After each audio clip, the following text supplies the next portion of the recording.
Dear students, अभी से कुछ घंटे पहले एक बड़ा ही इंपॉर्टेंट एपिसोड आया जिसका थंबनेल था फर्स्ट एपिसोड। आप किसी भी लेवल के एग्ज़ाम की तैयारी कर रहे हैं, ग्रुप सी, ग्रुप डी या हायर लेवल के एग्ज़ाम की तैयारी, इस एपिसोड से आप ज़रूर जुड़ें। विशेषकर अगर आप नए हैं तो आप ज़रूर इससे जुड़ें, क्योंकि इसमें जो कंटेंट्स 24 घंटे के लिए हम लोग कर रहे हैं वो बहुत ही इंपॉर्टेंट, बहुत ही एग्ज़ाम फ्रेंडली है। इसमें हम लोगों ने एक नए बुक को इंट्रोड्यूस किया है जिसके 11 पेजेस 11 सब्जेक्ट से हम लोग लेकर चल रहे हैं। डेली एक पेज हर सब्जेक्ट से हम लोग उठा रहे हैं और इसे हम आपको डील कर देंगे जितना संभव होगा, जितना टाइम मिलेगा, हर सब्जेक्ट का जितना टाइम मिलेगा डेली हम आपको इसे डील कर देंगे और इसके एक पेज को 3 पेज बनाकर आपके सामने प्रस्तुत कर देंगे। साथ ही हम लोगों ने 2 और टॉपिक्स लिया है, साइडवेज, एक करंट अफेयर्स और एक स्टेट का टॉपिक हम लोग लेकर चल रहे हैं। तो 24 घंटे के अंदर बहुत कुछ आपको मिल जाएगा। आपके अंदर अगर चाहत है और आप आने वाले एग्जाम्स को निकालना चाहते हैं तो ज़रूर इन टॉपिक्स को करें। साथ ही हमने जो बुक बताया है वो आप ले लें या कहीं से लिंक मंगवा लें, लेकिन इसके पेजेस आप अवेलेबल करें, क्योंकि इन पेजेस को हम डायरेक्ट पॉइंट वाइज डील कर रहे हैं। आज से स्टार्ट ले रहे हैं। पहला टॉपिक आज इंडियन पॉलिटी का स्टार्ट हो रहा है। इसके हर पॉइंट को हम आपको मल्टीप्लाइड करके आपके सामने रख देंगे और तब ये बुक फ्रूटफुल और वर्थ वाइल होगा आपके लिए।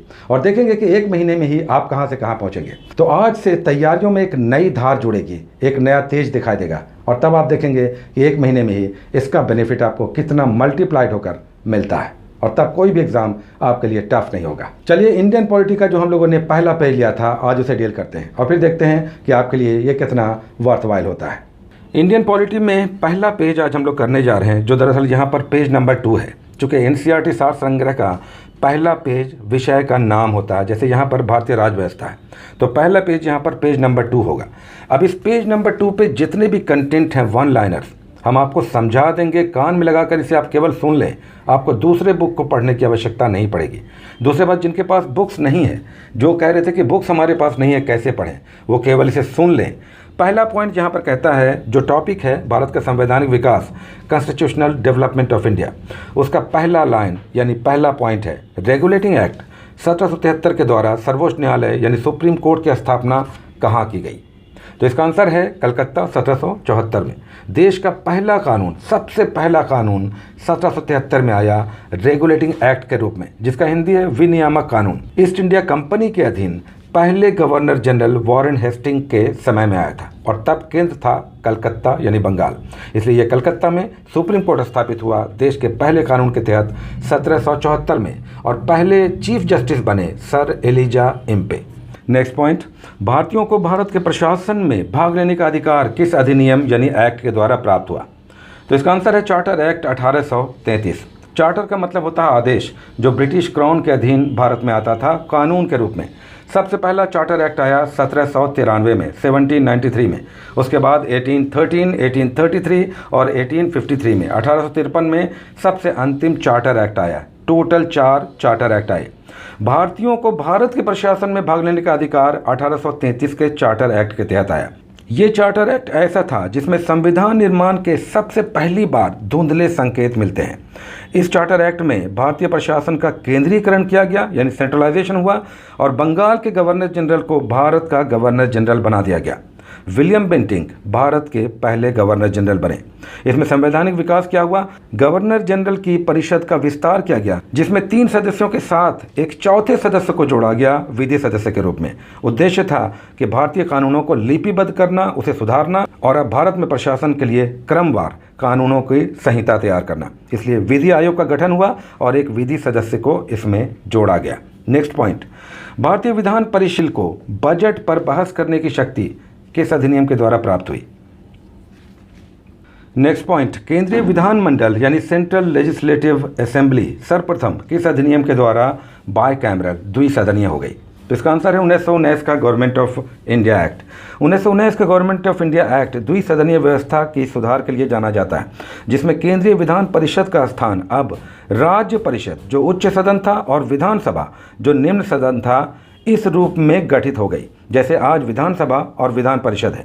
राज्य विधान परिषद जो अपर हाउस था जिसका कार्यकाल 5 वर्षों का था। दूसरा सदन जो लोअर हाउस था विधानसभा के रूप में गठित हुई, जिसमें सदस्यों की संख्या 145 थी, जिसमें 104 निर्वाचित और 41 मनोनीत थे यानी अपॉइंटेड थे। इसका कार्यकाल 3 वर्षों का होता था। तो बाई कैमरल हो गई 1919 के एक्ट के द्वारा। नेक्स्ट पॉइंट, भारत के राष्ट्रपति को अध्यादेश निर्गत करने की शक्ति मूलतः किस अधिनियम से प्रेरित है? यानी भारत के राष्ट्रपति जो ऑर्डिनेंस जारी करते हैं वो कहाँ से आया है? इसका आंसर हो जाएगा भारत शासन अधिनियम 1935। लेकिन यहाँ पर थोड़ा सा रुकने और ध्यान देने की आवश्यकता है। ब्रिटिश काल में गवर्नर जनरल को अध्यादेश जारी करने की शक्ति 1861 के अधिनियम से मिली थी। लेकिन यहाँ पर क्वेश्चन है कि भारत के राष्ट्रपति को अध्यादेश जारी करने की शक्ति किस अधिनियम से मिली? तो यहाँ पर इसका आंसर होगा 1835 का एक्ट। ऑर्डिनेंस का अर्थ है कि देश में अगर संसद नहीं चल रही हो, यानी विधानसभा विधान परिषद नहीं हो और कानून बनाना अनिवार्य हो, तब राष्ट्रपति या राज्यों के राज्यपाल अध्यादेश जारी करते हैं, जिसे ऑर्डिनेंस कहा जाता है। उसके बाद देखिए बॉक्स बनाकर बहुत ही इंपॉर्टेंट, बहुत अच्छा कलेक्शन यहाँ पे दिया हुआ है। भारत का संवैधानिक विकास कैसे हुआ?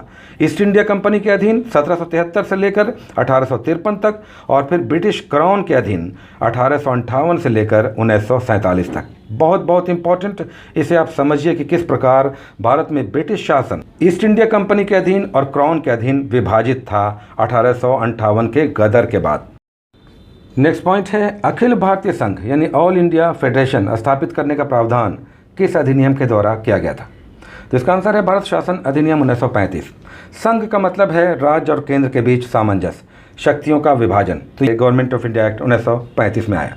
नेक्स्ट पॉइंट है, एक निर्वाचित संविधान सभा द्वारा भारत के संविधान का निर्माण करने का प्रस्ताव किसके द्वारा लाया गया? तो इसका आंसर है क्रिप्स मिशन। संविधान सभा के निर्माण के लिए क्रिप्स मिशन ने सबसे पहले प्रस्ताव रखा था।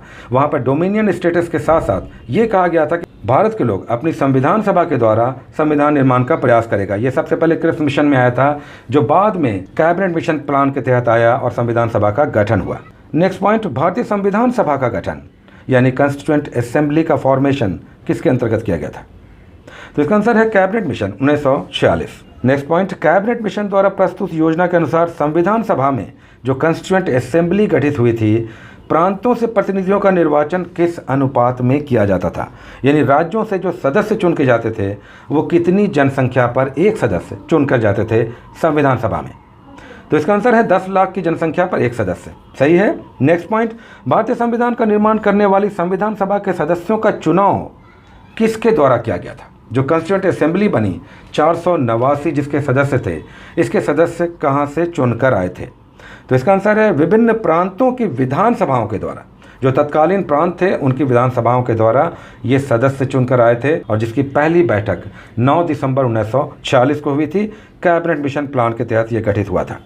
उसके बाद देखिए अंतरिम सरकार का यहाँ पर एक बॉक्स बना हुआ है कि 1946 में कैबिनेट मिशन प्लान के तहत जो अंतरिम सरकार गठित हुई, जवाहरलाल नेहरू जिसके हेड थे, उसमें कौन कौन सदस्य थे, कौन कौन मंत्री थे, ये यहाँ पर बॉक्स बनाकर दिया हुआ है।